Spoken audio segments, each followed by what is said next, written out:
Hi good morning అందరికీ. Aloo chicken garam masala పొడి ఎలా చేసుకోవాలి ఇందులో చూపించానండి. ఈ ఆలూ చికెన్కి స్టార్ట్ చేస్తున్నాను. కళాయిలో ఆయిల్ వేసుకున్నాను, గానుగ నూనె వేసుకుంటాను. గానుగ నూనెలో కొంచెం మసాలా దినుసులు, ఒక స్టార్ మసాలా, ఒక మరాఠీ మొగ్గ, కొంచెం జాపత్రి, లవంగ, చెక్క వేసాను. ఇది తాలింపు అనమాట. ఇది కొంచెం నూనె కాగిన తర్వాత వేసుకుంటే బాగుంటుంది. నూనె కాగిన తర్వాత అది కొంచెం చిట్పట అనాలన్నమాట. అన్న తర్వాత పచ్చిమిరపకాయలు వేసేస్తాను. చూడండి, పచ్చిమిరపకాయలు వేసేస్తున్నాను.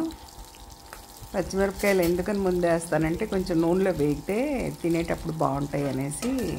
పచ్చిమిరపకాయలు పడేయకూడదు కదా, తినాలి కదా, అందుకని చెప్పి ముందే వేస్తాను అన్నమాట.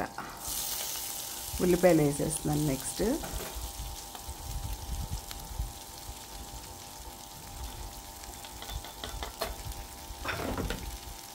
ఇది కొంచెం బాగా వేగాలి.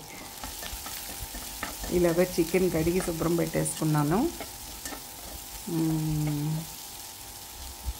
ఇది కొద్దిమంది ఉప్పు కారం కలిపి పెడతారు కానీ అవసరం లేదు.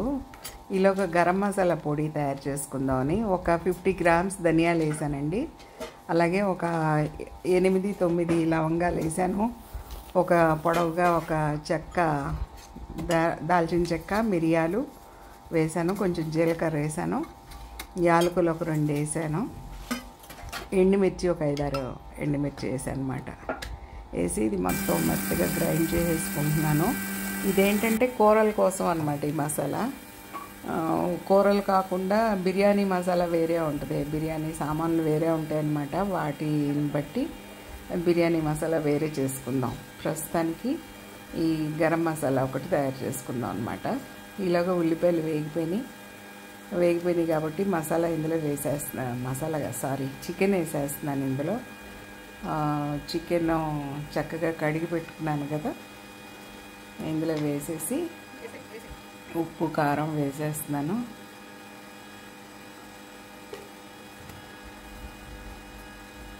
కారం వేసాను. కారం మనకి ఎంత ఘాటు కావాలో దాన్ని బట్టి వేసుకుంటామండి. ఉప్పు కూడా టేస్ట్కి సరిపడా వేసుకుంటాం. ఎంత ఉప్పు మనం వండుతూ ఉంటే మనకు ఉప్పు ఎంత వేయాలి, కారం ఎంత వేయాలి తెలిసిపోద్ది. మీరు ట్రై చేయండి. చక్కగా బ్యాచిలర్స్ నా వీడియోస్ చూసి, కొత్తగా పెళ్ళైన అమ్మాయిలు నా వీడియోస్ చూసి చక్కగా చేసుకోవచ్చు. సింపుల్గా ఇంట్లో ఉండే వస్తువులతోటే చెప్తాను. వేరే ఎక్కడి నుంచో తెచ్చుకొని అట్లాంటివి కాకుండా అన్నీ ఇంట్లో వస్తువులే, ఇంట్లో తయారు చేసుకుని పెట్టుకునే కారం మసాలాలు ఎలా పెట్టుకోవాలి, గరం మసాలా ఎలా తయారు చేసుకోవాలి, ఇలా అన్నమాట. ఉప్పు కారం అంతా రెడీ చేసేసుకుంటాం. కొద్దిగా మూత పెట్టేద్దాం. ఈలోగా గరం మసాలా దగ్గరికి వెళ్దాం. అది గ్రైండ్ అవుతుంది చక్కగా. అందులో మళ్ళీ కొద్దిగా వెల్లుల్లిపాయలు వేసేసి మళ్ళీ గ్రైండ్ చేస్తుంది అన్నమాట.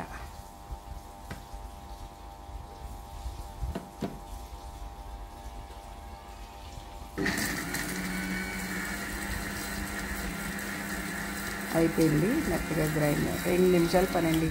అసలు చికెన్ ప్యాకెట్లు అవి కొనొద్దు బయట. చికెన్ మసాలాలు అవి కొంటారు కదా, అలా కాకుండా చక్కగా మనం ఇంట్లో తయారు చేసుకుంటే గరం మసాలా బాగుంటుంది. ఇప్పుడు కొద్దిగా అల్లం వేసే పరిస్థితి ఉంటుంది.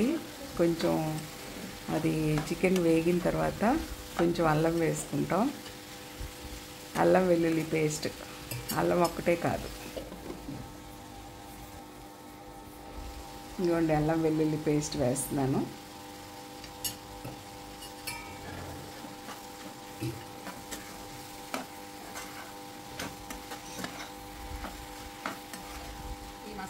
ఫుడ్ కలర్స్ కానీ అట్లాంటివి ఏమీ వేయద్దు అసలు. మన ఫుడ్లో చాలా ఆరోగ్యకరంగా ఉండాలి మనం తినే ఆహారం. టేస్టింగ్ సాల్ట్ కానీ అట్లాంటివి ఏవి వాడకుండా చక్కగా ఇంట్లో ఉన్న వస్తువులతోటే మనం సింపుల్గా చేసుకోవడం చూపించుకుందామండి. కొత్తిమీర కట్ చేసి పక్కన పట్టింది మా లక్ష్మి, శుభ్రంగా కడిగేసి. ఇప్పుడు చికెన్లో నుంచి పచ్చినీరు వచ్చే వరకు కొంచెం సేపు అలా ఉంచుదాం మూత పెట్టి. అలా ఈ నీళ్ళు పోస్తానండి. నీరు ఎగిరిపోయిందనమాట.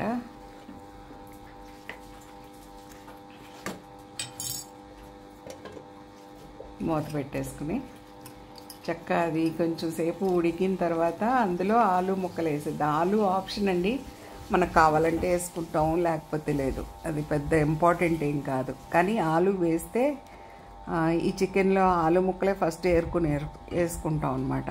అంత బాగుంటాయి. నాకు అదొక అలవాటు అయిపోయింది పొటాటో వేయడం.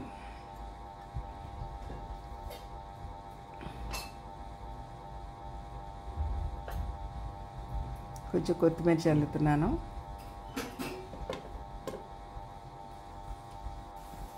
దీనికి తోడు టమాటా రసం కూడా చేశానండి. ధనియాలు టమాటాలు వేసి రసం చేశాను. అది సూపర్ అంటే సూపర్గా ఉంటుంది. ఉట్టి సూప్ లాగా తాగొచ్చు. అందులో కొద్దిగా అంటే కాన్స్టిపేషన్ ఉంటే కనుక కొద్దిగా సోనాముఖి ఆకు అని దొరుకుతుందండి పచారీ కొట్లో. ఆ సోనాముఖి ఆకు కనుక వేసుకుని కొంచెం అదిగోండి గరం మసాలా పౌడర్ కూడా చల్లేస్తున్నాను. సోనాముఖి ఆకు వేసుకుని కొంచెం మరగబెట్టి అది ఉట్టిగా రసం తాగారంటే మీకు కాన్స్టిపేషన్ క్లియర్ అయిపోద్ది హ్యాపీగా. అందుకని ఆ రసం కూడా పెడుతున్నాను నేను వీడియో. ఇది అయిపోయిన తర్వాత చేస్తాను. మసాలా వేసామండి. చక్కగా చికెన్ ఉడికిపోయింది. ఇంకా కొద్దిగా పొటాటో ఉడకాల్సింది ఉంది. ఆ నీరు కొంచెం ఎగిరిపోయే వరకు ఉంచితే అయిపోద్ది. అయిపోయిందండి. ఇది కూడా దగ్గరికి అయిపోయింది కూర. కొంచెం కరివేపాకు వేస్తున్నాను. ఇందులో ఏంటంటే కొంచెం జీడిపప్పు కొబ్బరి గ్రైండ్ చేసి వేయచ్చు. ఇప్పుడు గ్రేవీ ఎక్కువ వస్తుంది అనమాట. అంత గ్రేవీ అవసరం లేదు నాకు ప్రస్తుతానికి. అందుకని ఎక్కువ మంది చుట్టాలు ఉన్నారనుకోండి, అట్లా ఎక్కువ కర్రీలాగా చేసుకుంటే నాకు అవసరం లేదు కాబట్టి ఇంకా అది వేయటం లేదు. చూడండి కూర తయారైపోయిందండి. రెడీ అయిపోయింది కూర. పొటాటో కూడా చక్కగా ఉడికిపోయింది. పొటాటో ఆప్షన్, మీకు కావాలంటే వేసుకోండి, వద్దంటే మానేయండి. గరం మసాలా పౌడర్ చూసారు కదా ఎలా గ్రైండ్ చేసుకోవాలో. ఇగో టమాటా రసం, దీని రెసిపీ కూడా పెడుతున్నాను. చాలా అంటే చాలా బాగుంటుంది ఇది.